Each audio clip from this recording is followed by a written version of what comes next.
কেমন আছো সবাই? আশা করছি সবাই খুব ভালো আছো, আর আমি ভীষণ ভালো আছি, আর আমি তো অনেকটাই ভালো আছি। তো এখন এখন চলছে প্যাকিং। কিসের প্যাকিং বলো তো? কালকে যাচ্ছি ঘুরতে, আর কোথায় যাচ্ছি, কি কেন যাচ্ছি, কি বৃত্তান্ত, সমস্তটা তোমরা ব্লগটা দেখতে থাকো পুরোটা, আশা করছি বুঝতে পারবে। তো চলো, এখন আমি প্যাকিং করছি। ঠিক আছে, প্যাকিং আমার অলমোস্ট ডান। শুধুমাত্র মিঠির খাবারগুলো নিলেই হয়ে যাবে, কারণ এই যে এখানে মিঠির কর্নফ্লেক্স নিয়েছি, মিঠির চিড়ে নিয়ে নিয়েছি। এখানে এই যে চিড়ে মানে শুকনো কড়াইতে আমি হালকা নেড়ে নিয়েছি যাতে গ্যাস না হয়, আমি এভাবেই ওকে চিড়ে খাওয়াই। আর এখানে অল্প করে নিয়েছি ড্রাই ফ্রুটসের গুঁড়ো, কারণ 2-3 দিনের জন্য যাচ্ছি, মানে 2 দিনের জন্য যাচ্ছি, বেশি কিছু লাগবে না। আর ও তো এখন বাইরের খাবার দাবার খায়, মানে বাইরের খাবার দাবার বলতে কি, মানে সেই সব না, মানে বাইরের হোটেলে ডাল ভাত মিটে খাওয়ানোর মতো। ঠিক আছে। আর এখানে করে নিয়েছি এসে জল গরম, দুটো জল ফ্লাক্সে নিয়ে নিয়েছি জল গরম, এটা আর এটা। ঠিক আছে, চলো কটা ব্যাগগুলো দেখাই। 2-3টে ব্যাগ অলমোস্ট হয়েই যাবে। তো চলো। তো ব্যাগ সেরকম একটা কিছু করব না, ওই হালকার মধ্যে ব্যাগ নেব।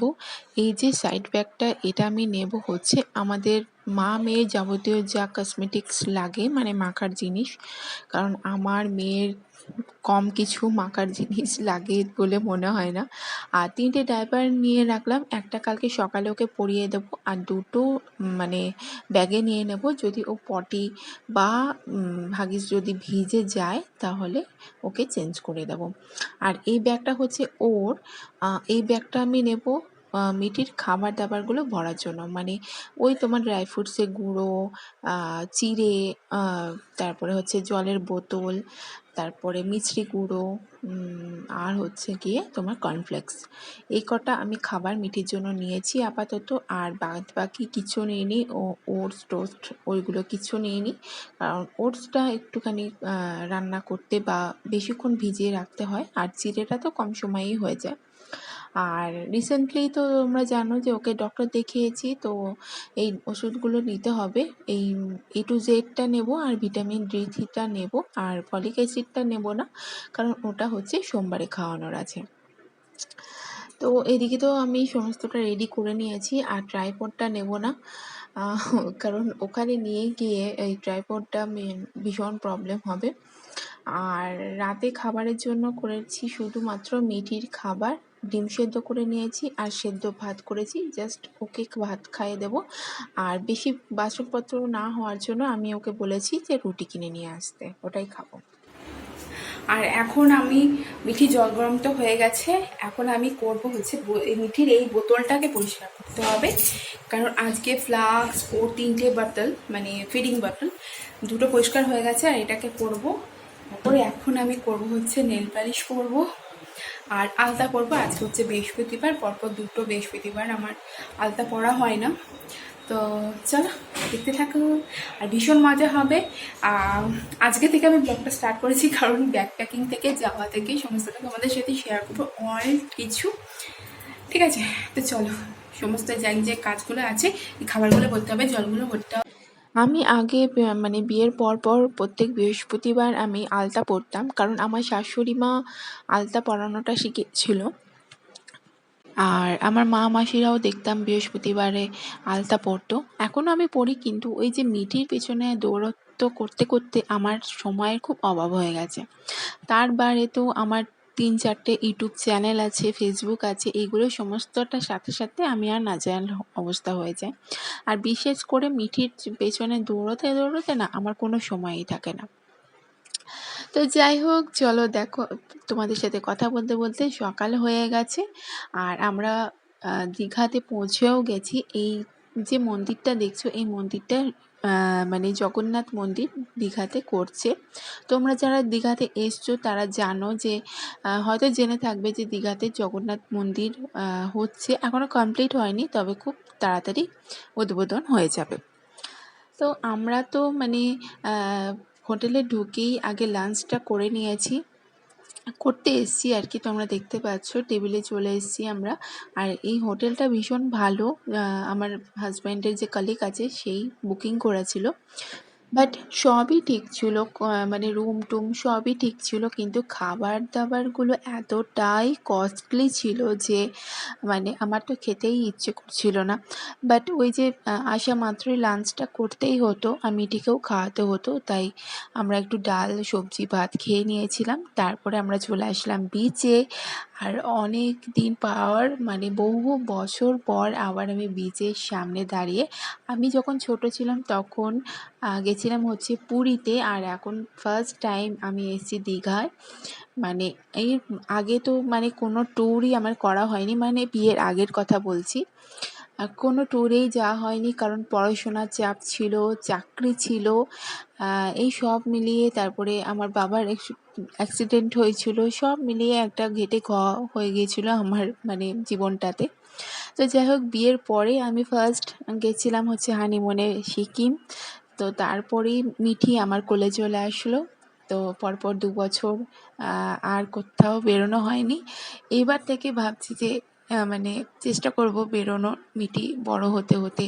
ওরও মানে চেনা জানা, ওরও তো দরকার, তাই না? তো যাই হোক, আমরা তো বিচে চলে এসেছি আর ওরা স্নান করতে গেছে। আমার হাজব্যান্ড, ওর কলিগের ওয়াইফ, ওরা স্নান করতে গেছে। বাট আজকে আমি আর স্নান করতে যাব না, কারণ অলরেডি ২টো ২:৩০ বেজে গেছে।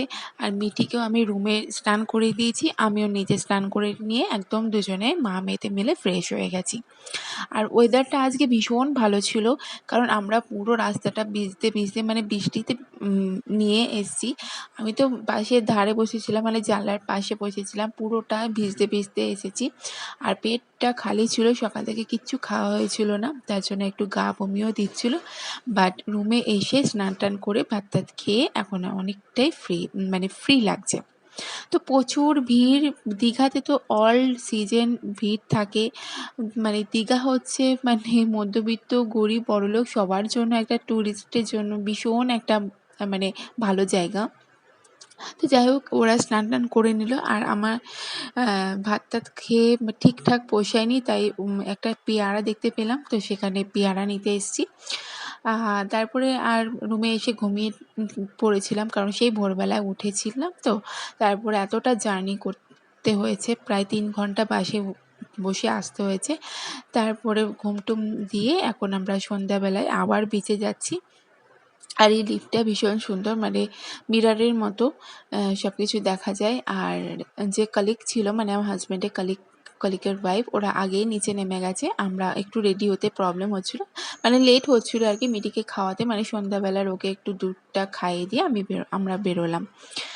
তো সেই জন্য একটু লেট হয়ে গেল, আর ওরা নিচে চলে গেছে। তো এখানে এসে মানে ব্লগ করতেই ভুলে যাচ্ছি, মানে কখন যে ফোন অন করব, কখন কী করব সেটাই ভেবে পাচ্ছিলাম না। আর মিঠি তো ভীষণ খুশি ও ঘুরতে যেতে পেয়ে। আর সত্যি কথা বলতে এই ট্যুরটা মিঠির লাইফে, মানে মিঠির ২ বছর পূর্ণ হয়েছে। মিঠির লাইফে ২ বছরের লাইফে ফার্স্ট টাইম মিঠি ঘুরতে বেরিয়েছে। মিঠির লাইফে ১ম ২ বছর বয়সে মিঠি ট্যুর করে ফেললো দীঘাতে। ভাবতে পারছো? এইটুকু একটা বাচ্চা। তো এই যে দেখো জিনিসগুলো, কাঁকড়া, তারপরে আরও বিভিন্ন রকম মাছ টাছ আছে, মানে সামুদ্রিক জাতীয় যত। তো আমার ইচ্ছে ছিল একটু কাঁকড়া খাবার, বাট আমার হাজব্যান্ড আর হাজব্যান্ডের কালিগ আমাকে যা কথাটা বলল, আমার আর মানে কাঁকড়া খাওয়া তো দূরে, কাঁকড়া মানে ভাবলেই আমার কেমন একটা লাগছিল। সেটা আর বললাম না তোমাদের সাথে, কিন্তু কাঁকড়া খাইনি। তো হ্যাঁ, কাঁকড়া আমাদের দেশীয় যে কাঁকড়াগুলো বিক্রি করে বাজারে, সেগুলো কিনে খাওয়াই যায়, কিন্তু বড্ড ঝামেলা বাবা। অনেক বছর হয়ে গেল কাঁকড়া খাওয়া হয়নি। তো এখন আমরা চলে এসেছি রুমে। প্রায় অলরেডি ১০টা বাজতে যাচ্ছে। এবার আমরা করে নেব ডিনার। আর এই যে কলিগের মেয়েটা ভীষণ মিষ্টি মেয়ে আর ভীষণ বাধ্য মেয়ে, খুব ভালো লেগেছে আমার ওকে। নাচ করছিল, মানে গান চালিয়ে দেওয়া হয়েছিল, তো ও নাচছিল। তারপরে আমরা ওদের রুম থেকে চলে আসলাম মিঠিকে ডিনার করাতে। আর এখানে তো রাত্রেবেলায় সেরকম কিছু মানে ভাত টাত খাওয়া হয়নি। স্যারেলাক কিনে নিয়ে যাওয়া হয়েছিল, তো মিঠিকে স্যারেলাকই খাওয়ানো হয়েছে। দুপুরবেলায় ওকে ডাল ভাত একটু ডিম সেদ্ধ খাইয়ে দিয়েছিলাম। তো এই হচ্ছে আমাদের রুমটা, ভীষণ সুন্দর, খুব ভালো লেগেছে। আর এই সেম রুম আমরা যখন পুরুলিয়া বেড়াতে গেছিলাম সেম রুম ছিল, তাই মানে মনে পড়ছিল। আর আমার হাজব্যান্ডকে বলছিলাম যে পুরুলিয়ার রুমটার মতন একদম ডিটো, একটু হয়তো আলাদা বাট একদম সেম। তো চলো আজকের এই ছোট্ট আমাদের দীঘা ডে 1 ব্লগটা তোমাদের কেমন লাগলো অবশ্যই আমাকে কমেন্ট করে জানিও। আর লাইক করতে একদম ভুলো না, আর সাবস্ক্রাইব করতে একদম ভুলবে না, কারণ যেহেতু আমার নতুন চ্যানেল তো সেহেতু সাবস্ক্রাইব করাটা বানতা হে। তো যাই হোক, আজকে ব্লগটা এখানেই রাখলাম। দেখা হচ্ছে আবার দীঘা 2 ব্লগে। তো ততক্ষণ সবাই ভালো থেকে সুস্থ থাকো, টাটা।